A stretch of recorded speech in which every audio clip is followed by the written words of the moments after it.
2 ou 3. Ah oui. Ouais, ok. Bon. Je vais réessayer peut-être. Vous allez bien, oui? Oui.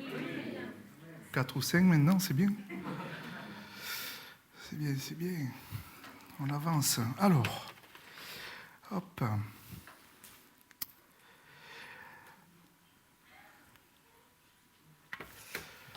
Alors aujourd'hui, on va parler de la guérison. Il n'y a pas de nouveauté, puisqu'il vient de le dire Laurie. La guérison. Mais avant de commencer, j'aimerais vous dire que je vous remercie pour m'avoir soutenu dans le doctorat en théologie à travers le conseil d'administration de cette église. Donc merci beaucoup. Je voulais faire un retour de ce que j'ai fait, de ce que j'ai travaillé. Et j'aimerais remercier aussi Brad et Tina. Brad surtout qui m'a permis il m'a donné plusieurs idées de thèse et j'ai retenu celle-là. Donc merci à Brad. À ce sujet, ça va être je crois le dernier dimanche qu'on les voit, c'est ça ? Donc n'hésitez pas à leur sauter dessus. Non, c'est pas vrai. Mais voilà. Et puis j'aimerais dire que la guérison, c'est un sujet un peu délicat, parfois. Et j'aimerais mettre quelque chose d'important, faire un constat que Dieu nous aime de façon inconditionnelle. Amen, oui. Il nous aime de façon inconditionnelle. Mais parfois, il arrive que Dieu ne nous guérisse pas. Et là, je n'ai pas entendu le Amen, mais je peux comprendre.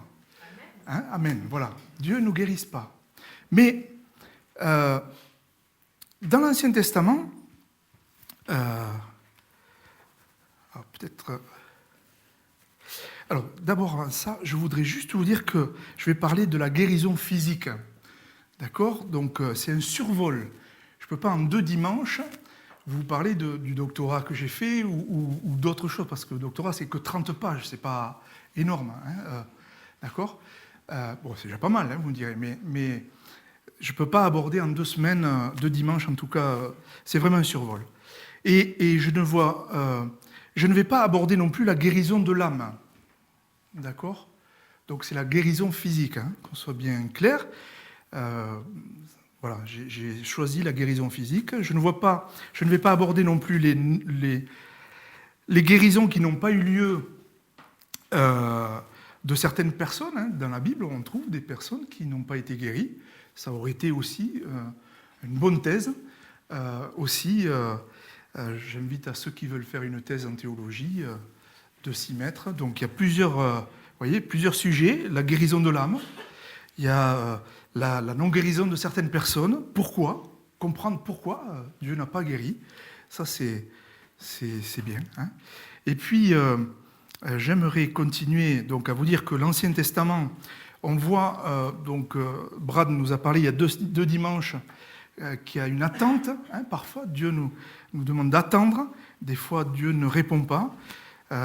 On voit l'attente manifeste avec Sarah, qui a eu Isaac après une longue attente. Job a eu une longue attente également avant d'avoir la restitution de tout ce qu'il avait avant. On voit dans le Nouveau Testament des guérisons comme celle de Lazare, mais on voit aussi que dans Jean 11, il décède plus tard. Donc il y a une résurrection de Lazare, l'ami de Jésus. Je ne vais pas vous citer tout ce que vous savez déjà. Et malgré tout, il est mort, mais Jésus l'a ressuscité des morts, et malgré tout, quelques années plus tard, il décède. Dans Jean 11, on voit ça. Et puis, l'expérience de guérison ne prend son plein sens que si elle nous rapproche de Jésus. C'est ça l'intérêt aussi. Soit pour découvrir le salut, pour certains, soit pour mieux le connaître et le suivre. Donc ça, c'est très important pour le salut, mais aussi pour mieux le connaître et le suivre. Et nous voyons d'ailleurs dans le Nouveau Testament des chrétiens éminents, entre guillemets. Pour moi, il n'y a pas de chrétien éminent, mais voilà. Peut-être pour certains, l'apôtre Paul, de suite, ça en jette. Hein. Voilà, l'apôtre Paul ou son collaborateur Trophime, on voyait qu'ils étaient malades, mais ils le sont restés. Et ils ont servi le Seigneur comme ça. D'accord ? Je rajouterai un point important encore dans cette longue introduction, que si vous pensez être guéri, j'ai eu affaire à un couple quand on avait fondé l'église sur Blagnac, qui, quand j'ai dit ça, était comment dirais-je, un petit peu effondré quelque part. Donc, quand vous pensez être guéri, vous pensez vraiment fortement que vous êtes guéri, je dirais, n'arrêtez pas les médicaments, sauf si le médecin vous le dit. C'est important ça. Hein. Le Seigneur nous a remplis de sagesse. Amen. Oui. Et merci pour la sagesse. Et avoir la foi, c'est être sage. Et cela n'enlève en rien notre foi. Ça va ? Donc si vous pensez que Dieu vous a guéri, amen. Mais allez voir le médecin pour être convaincu de cela. Hein, voilà. Mais ça n'enlève en rien votre foi. On est d'accord, hein ? Dieu nous aime de façon inconditionnelle. Et ça, je le répète et je le répète encore. Hein, mais tous ne sont pas guéris. Mon but n'est pas d'analyser tous les détails aujourd'hui et dimanche prochain. Je ne peux pas vous donner tous les éléments du doctorat en théologie en 2 dimanches, mais de donner plutôt un aperçu général sur le thème de la guérison pour vous encourager, nous encourager à placer notre confiance en Dieu. Et je ne vous parlerai que de guérison, même physique, donc même si nous savons que le Seigneur ne guérit pas de suite, ou parfois ne guérit pas du tout, même avec des prières persévérantes, hein, faisons confiance au Seigneur. Alors pourquoi cette thèse ? Pourquoi j'ai choisi cette thèse ? Il nous semble que souvent, dans certaines églises, l'aspect si important et essentiel du ministère de Jésus n'est pas enseigné, comme la guérison. Alors certains pasteurs, peut-être, certainement, peuvent éviter ce sujet à cause de malentendus, d'excès même parfois, de questions sans réponse, de l'attente de certaines personnes. Alors, cependant, lorsqu'on regarde la vie de Jésus dans les évangiles, donc je vais prendre les 4 évangiles, hein, je ne vais pas faire toute la Bible, les 4 évangiles, si vous voulez le faire, voilà, vous pouvez, hein, il n'y a pas... voilà, et la disparité des motifs qui poussaient Jésus à guérir les gens s'explique par le fait qu'il existe 2 sortes de guérisons. Il y a les guérisons miraculeuses exercées par autorité souveraine qui avaient pour but d'établir l'authenticité et de la puissance et de la gloire de Dieu. Et puis cette forme de guérison est probablement de toutes les guérisons miraculeuses la moins fréquente et la moins bien comprise. Et puis il y a la seconde catégorie de guérison divine qui ne s'applique qu'aux chrétiens. C'est-à-dire la guérison ne s'opère pas toujours de façon immédiate et instantanée, comme nous l'avons vu avec Lazare.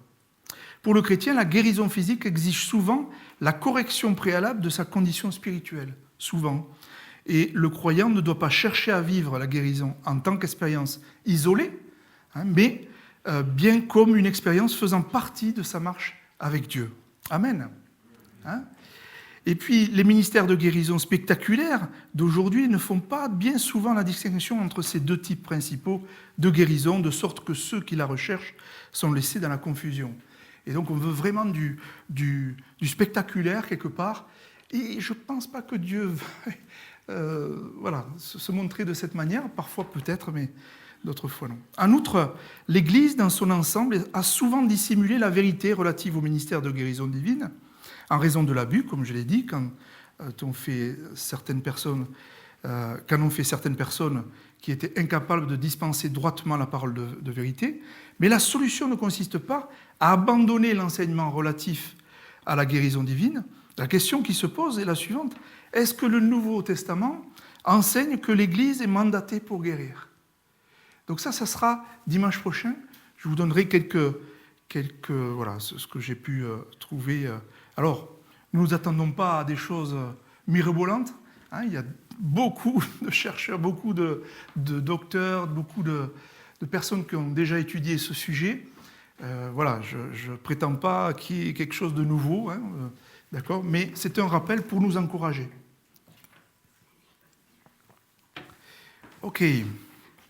Nous essaierons de démontrer le rôle et le sens de la guérison dans le ministère de Jésus. Ça sera dimanche prochain, en comparant les histoires et les observations se trouvant dans les évangiles. Nous espérons que ces découvertes nous donneront des applications pour aujourd'hui et pour la vie d'un disciple. Dimanche prochain. Il faut revenir dimanche prochain. Voilà. Hein, Vivien? Dimanche prochain. Ok. Non, c'est le copain d'Anthony. Je fais un petit clin d'œil. Alors, 4 points donc, par rapport à la guérison physique que je voulais aborder. Aujourd'hui, je voudrais aborder le premier point sur les maladies et quelles sont les causes, hein, quelles peuvent être les causes. Et puis, semaine prochaine, on parlera des guérisons de Jésus, des guérisons des disciples, et puis l'application à la vie du disciple aujourd'hui. Introduction faite longue, je comprends. Je vais commencer par les maladies et certaines causes qui causent les maladies. Donc, quand nous lisons l'évangile de Matthieu, nous pouvons distinguer 4 groupes de maladies, qui sont une représentation des maladies que nous trouvons également dans les 3 autres évangiles. Hein, donc c'est dans la Bible, hein, les 4 évangiles, dans la Bible, ok. On a les maladies infectieuses, okay, on a l'autre groupe de maladies, on a les possessions démoniaques, on a les maladies mentales et les maladies nerveuses. On trouve ça dans Matthieu, chapitre 4, versets 23 à 24. Et les évangiles nous relatent plusieurs types de maladies qu'avaient les personnes. Il y avait ceux qui avaient des maladies infectieuses, donc il y avait les lépreux, les paralytiques, les aveugles, les sourds-muets, les hydropiques, les boiteux, les lunatiques, épileptiques et les démoniaques. Est-ce que vous savez que Jésus il a guéri quoi comme maladie? Est-ce que vous vous souvenez? Comment? Les lépreux. Les boiteux. Les aveugles. Les morts. Ressusciter les morts.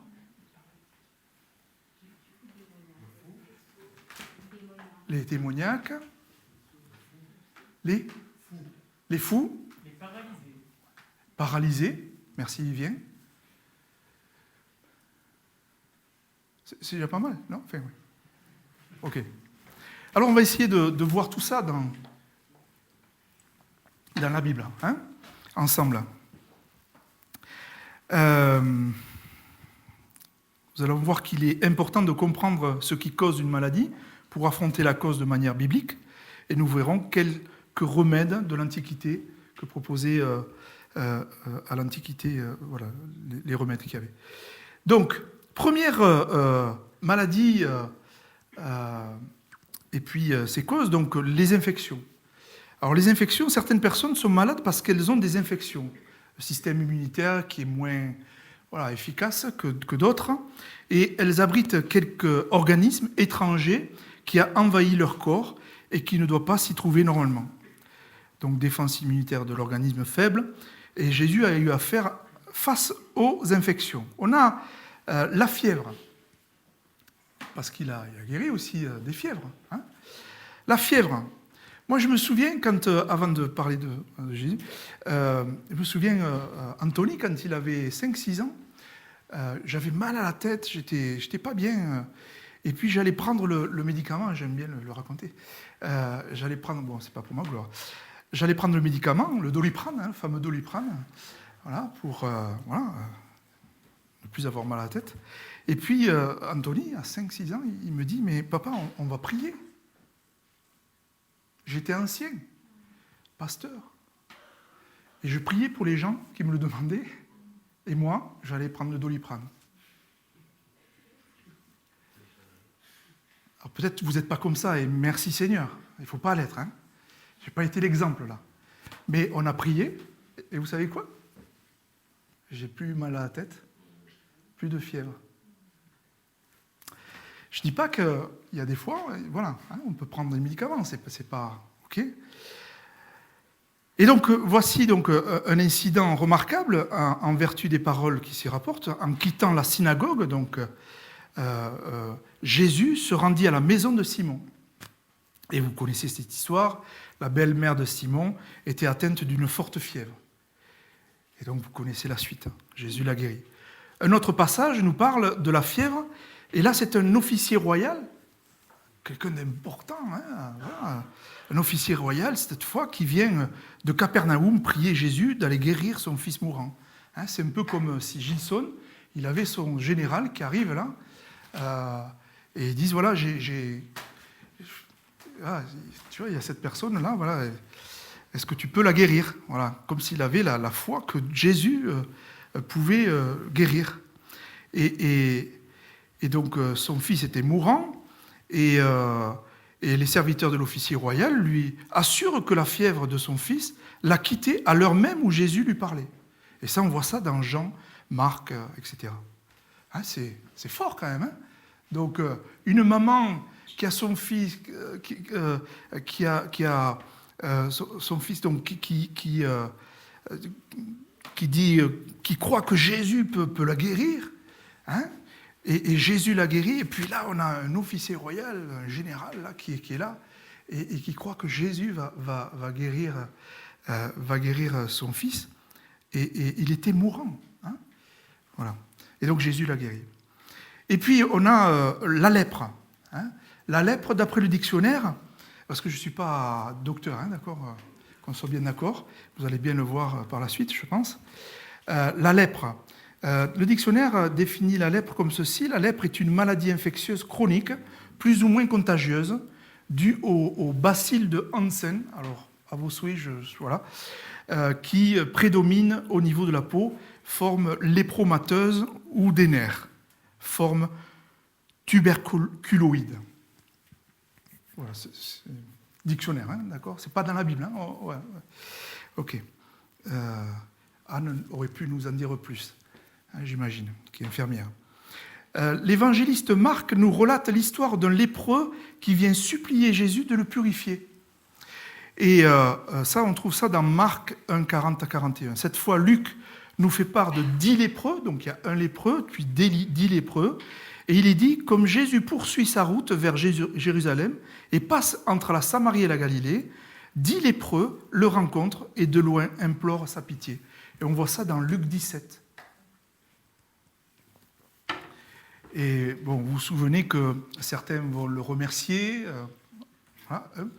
et les autres ne vont pas le remercier pour la guérison. Juste, faisons attention quand le Seigneur nous guérit, ne pas oublier de le remercier.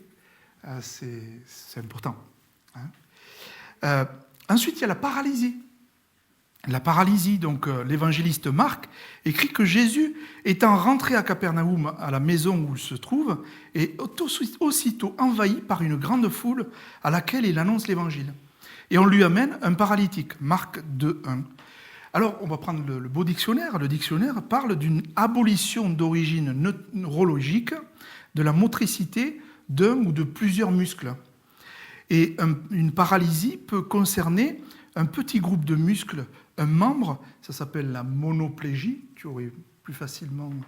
tu saurais plus que moi là-dessus, Timothéus. La partie inférieure du corps, la paraplégie, ou toute sa moitié droite ou gauche, qui est l'hémiplégie.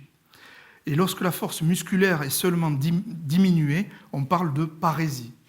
Bon, pardon pour ce côté scientifique, entre guillemets. Ensuite, on a la cécité. Matthieu donne une autre infection, cette fois au niveau oculaire. Et il est dit, comme Jésus s'en retournait, 2 aveugles le suivent dans la maison en implorant son secours. Et ça, on trouve ça dans Matthieu 9. Et encore une histoire qui se trouve cette fois dans l'évangile de Marc. Jésus étant venu à Bethsaïda, on lui présente un aveugle, Marc 8. Et enfin, dans les évangiles synoptiques, donc les 4 évangiles, on appelle ça les évangiles synoptiques, il nous est parlé de la cécité également. Il est noté que Jésus, étant arrivé à Jéricho, au moment où il sort de cette ville, accompagné d'une grande foule, un aveugle nommé Bartimée, on se souvient de Bartimée, fils de Timée, Bartimée, fils de Timée. Bon. Marc 10, Luc 18, on a ça aussi. Après, on a les sourds-muets. concernant cette maladie, nous la retrouvons chez Marc et Matthieu. En effet, Jésus, étant ressorti du territoire de Tyr, revient vers la mer par la Décapole. On lui amène un sourd-muet. Et Jésus guérit le sourd-muet. Et puis on a l'hydropisie. Alors, je ne savais pas ce que c'était, l'hydropisie. Bon. Nous constatons dans l'évangile de Luc que Jésus accepte une invitation un jour de sabbat chez un pharisien. Il y est observé par les convives. Entré dans la maison, il aperçoit un hydropique, c'est-à-dire quelqu'un qui est rempli d'œdème. Et on voit ça dans Luc 14. Et puis une personne hydropique, d'après le dictionnaire toujours, est une personne qui a une rétention ou un épanchement anormal de sérosité. C'est-à-dire c'est un liquide ayant l'aspect du sérum sanguin. Et donc cette personne qui a une rétention, un épanchement anormal de sérosité, entre les éléments du tissu conjonctif ou dans une cavité. Et cette maladie appelée hydropisie, qui n'est pas visible, agissait d'une façon très lente, laissant écouler goutte à goutte dans son corps du sérum sanguin, contenant entre autres de l'eau, provenant d'un problème physique de l'un de ses organes. Et donc pour l'hydropique que Luc mentionne, cela fut ainsi jusqu'au jour où ce liquide ayant pris tant de place qu'il se mit à enfler, et cela de plus en plus. Donc ce qui lui fit ressentir une très grande douleur, j'imagine, des œdèmes, ça doit vraiment faire mal, et de très grandes douleurs, et avoir même beaucoup de difficultés à bouger à cause du gonflement. Après, il y a les boiteux. Matthieu nous relate l'histoire de boiteux qui s'approchèrent de Jésus dans la cour du temple, et il les guérit. Matthieu 21. Et puis, vous connaissez tous cette histoire de la personne dans la perte de sang, évidemment. Nous trouvons dans les évangiles synoptiques une femme qui souffrait de la perte de sang depuis 12 ans, et elle avait dépensé tout son bien en médecin, et elle allait en empirant. Donc, d'où la nécessité que, voilà, elle a eu cette foi que Jésus pouvait la guérir, rien qu'en touchant, en le touchant. Marc 5, Matthieu 9, Luc 8. Et donc, rien que le fait de ne plus avoir cette perte de sang, il y avait une restauration sociale et spirituelle qui était nettement liée à la guérison physique. Il y a un retour, comme les lépreux, etc., un retour à la vie sociale, parce que les lépreux étaient vraiment mis à part, mis à côté du peuple. Il ne fallait pas qu'ils soient de peur de donner une contagion. Et du coup, le fait qu'ils soient guéris pouvait restaurer cette cohésion sociale, une restauration sociale et spirituelle. Et puis, nous avons les anomalies de naissance. Certaines personnes sont malades à cause de défauts de naissance. On se rappelle de l'homme qui était né aveugle. On le voit dans Jean, chapitre 9. Jésus voit en passant un aveugle de naissance. Mais il y aurait tellement d'autres choses à dire là-dessus. Je vais passer au deuxième point. Le deuxième point, donc les maladies et certaines causes. Nous avons vu les infections. Le deuxième point, pardon, c'est moi qui la zappette, excusez-moi, Jean-François.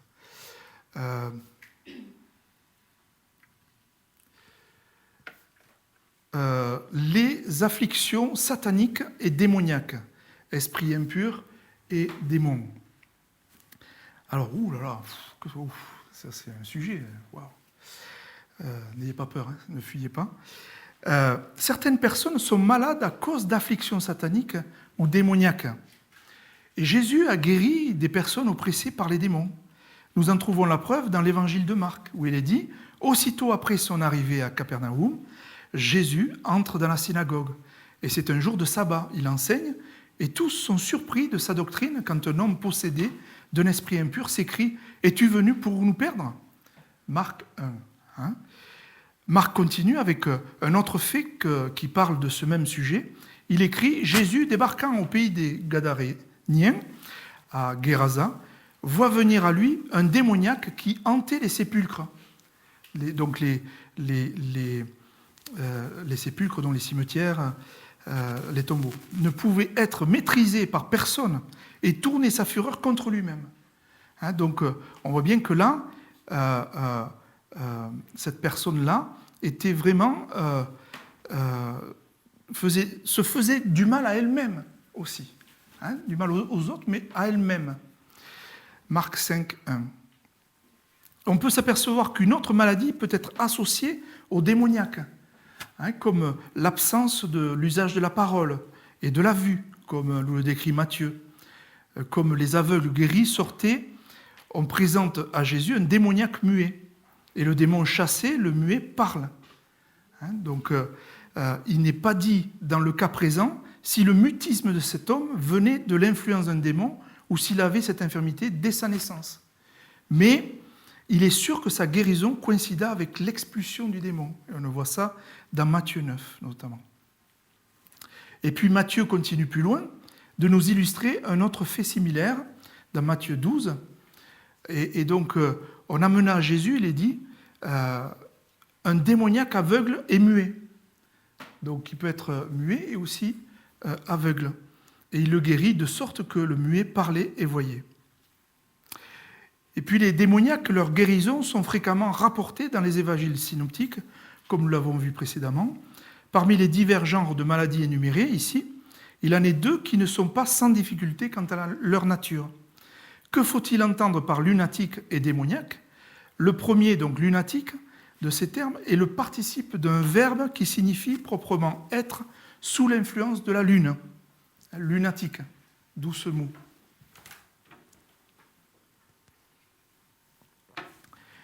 Et il paraît désigner une catégorie spéciale d'épileptiques sur la maladie desquels la lune exerçait, croyait-on, une certaine influence. Les évangiles ne nous racontent qu'une seule guérison de lunatique dans Matthieu 17. Et le terme ne se trouve pas ailleurs dans le Nouveau Testament. Et Marc écrit « L'enfant amené devant Jésus se roule à terre en écumant et en grinçant des dents, puis il devient tout raide. » Marc 9, 18. Mais dès qu'il vit Jésus, l'esprit mauvais agita convulsivement l'enfant et le jeta par terre. On voit là que Jésus a une influence sur les démoniaques. Nous avons Jésus dans notre vie également. Alors je commence c'est dimanche prochain, normalement, mais on a Jésus dans notre vie et on a vraiment une influence sur les autres. Nous, quand on croit en Jésus. Parce que c'est lui qui agit en nous. Ce n'est pas nous qui faisons avec nos propres forces, mais c'est Jésus qui agit en nous. Mais donc, celui-ci se roula sur le sol, de l'écume à la bouche. Verset 20. Souvent même l'esprit mauvais le pousse à se jeter dans le feu ou dans l'eau pour le faire mourir. Ça va jusque-là, verset 22. Matthieu parle de Jésus s'étant retiré sur les confins de Tyr et de Sidon. Une femme de ces contrées vient le supplier d'avoir pitié d'elle, car sa fille est tourmentée par un démon. Mais Jésus ne lui répond pas. Matthieu 15.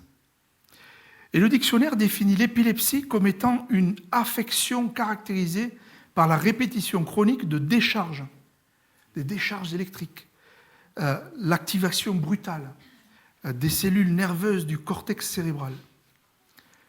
Ok. Nous avons vu donc les maladies, leurs causes, avec les infections, les affections sataniques et démoniaques. On va voir le troisième, qui est au niveau des péchés. Si la maladie est globalement le fruit de la rébellion de l'humanité contre Dieu, elle n'est pas en règle générale une conséquence directe de péchés particuliers. Ne soyons pas comme peut-être certains le font. Ah oui, mais peut-être qu'il a péché. Attention, faisons attention. Soyons prudents dans nos mots. C'est pas parce qu'une personne a une infection ou autre qu'il faut de suite, ça y est, il a un péché. Vite, il faut lui dire, allez, allons avec une parole de la Bible. C'est dangereux, c'est dangereux. Faisons attention à nos mots. Soyons sages. Et si la maladie est globalement le fruit de la rébellion de l'humanité, comme je disais, contre Dieu, elle n'est pas en règle générale une conséquence directe de péché particulier, ni de la personne, ni de son ascendance.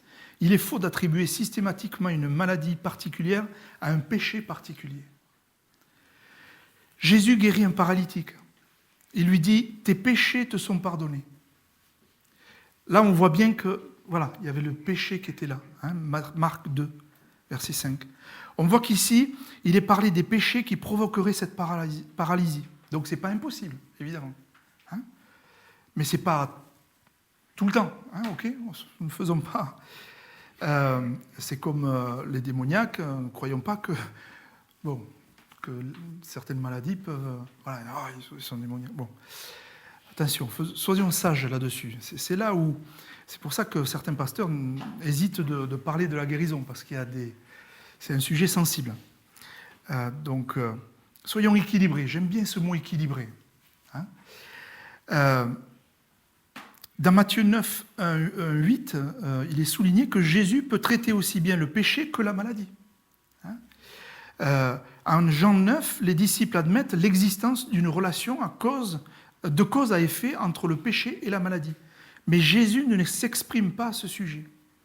On voit là, dans Jean 9, les pharisiens répondirent et lui dirent « Tu es né tout entier dans le péché et tu nous enseignes. » Et ils le jetèrent dehors. Jésus leur dit « Si vous étiez aveugle, vous n'auriez point de péché. » C'est parlant. Mais maintenant vous dites « Nous voyons, votre péché demeure. » Et ces actes laissent entendre que la guérison de la paralysie d'un homme et le pardon de ses péchés sont équivalents. Et le chrétien se souviendra du garde-fou enseigné par Jésus qui refuse l'attribution systématique de la maladie à un péché personnel et oriente plutôt la pensée vers la façon dont Dieu peut se glorifier dans la situation. Ok, donc on a vu les infections, les afflictions sataniques et démoniaques, les péchés, et puis autre chose qu'on peut voir, c'est la mort. Sujet un peu délicat, mais dont il faut parler également. Hein. La maladie en phase finale peut conduire à la mort, qui est une libération pour la personne qui souffre. Jésus connaît chacune de nos souffrances. Et il ne veut pas nous laisser vivre une souffrance toute notre vie. Et les chapitres 11 et 12 de l'évangéliste Jean exposent la résurrection de Lazare et la fin du ministère de Jésus. Lazare de Béthanie, frère de Marthe et de Marie, celle qui oignit le Seigneur avec son parfum, étant malade, les sœurs en informent Jésus qui retourne en Judée malgré tout, même si c'est son ami. Mais, donc ça on voit ça dans Jean 11, mais ça ne veut pas dire que Jésus l'a guéri. Il est mort. Il est mort. Hein, et pourtant c'était son ami, Lazare. Mais il avait sa raison. Et je pense pas que Marthe et Marie comprenaient la raison. Ce que je veux dire, c'est que si on fait le parallèle avec nous aujourd'hui, peut-être qu'on peut avoir cette idée que Jésus a tout entre ses mains et on peut lui faire confiance. Et quand une personne décède, quand elle croit en Jésus, on sait où elle va. Elle est bien mieux avec le Seigneur. Elle ne souffre plus. Elle est dans la paix. Mais évidemment, nous qui restons sur la terre, on souffre, c'est évident.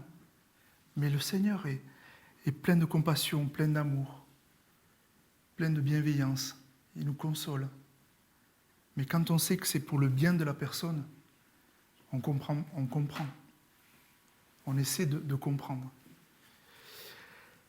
L'évangile de Luc nous informe que Jésus se rend à Naïn, suivi d'une grande foule. Il rencontre une foule qui sort de la ville pour accompagner un mort, fils unique d'une veuve.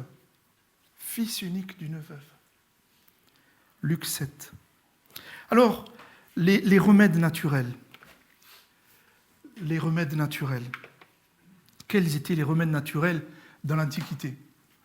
Comme dans l'Ancien Testament, les textes du Nouveau Testament nous mettent en présence de nombreuses situations de maladie et des remèdes sont parfois mentionnés au fil des textes. Nous trouvons des bandes sur lesquelles on y versait de l'huile et du vin. Et on voit ça dans Luc 10, 34. Il y avait également du vin mêlé de fiel ou de myrrhe comme boisson, Matthieu 27, Marc 15. Mais le remède ne guérit pas tout le temps. Hein. Et la guérison de Jésus est donc indispensable, même si ce n'est pas tout le temps, comme on l'a vu, non plus que Jésus guérit. Hein. En conclusion, j'aimerais terminer là-dessus. Nous avons vu qu'il y a des maladies causées par des infections, mais aussi à cause des afflictions sataniques et démoniaques, avec des esprits impurs et démons. Nous avons vu qu'il y a des maladies causées par des péchés, et la maladie en phase finale peut conduire à la mort, qui libère la personne des souffrances. Et je vous propose dimanche prochain de parler des guérisons de Jésus, des guérisons des disciples et de l'application à la vie du disciple aujourd'hui. Et à la fin du culte, je vous proposerai un temps de prière avec les anciens et les épouses.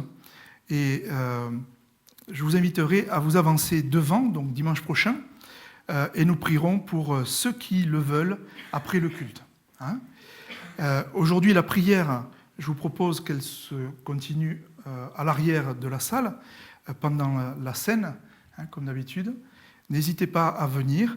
Nous serons là, Laurie, si tu veux bien, sera là également. Et nous croyons que Dieu peut guérir aujourd'hui et qu'il a tout entre ses mains. Faisons-lui confiance. Continuons à l'aimer, à l'adorer.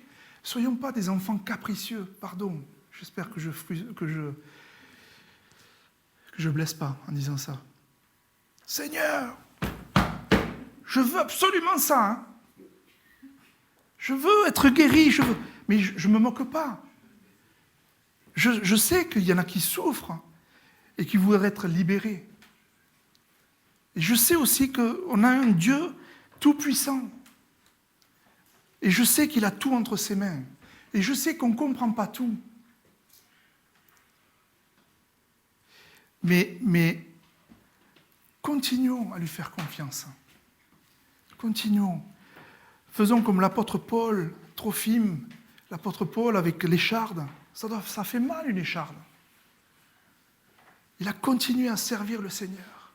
Il a continué à lui obéir. On va prier.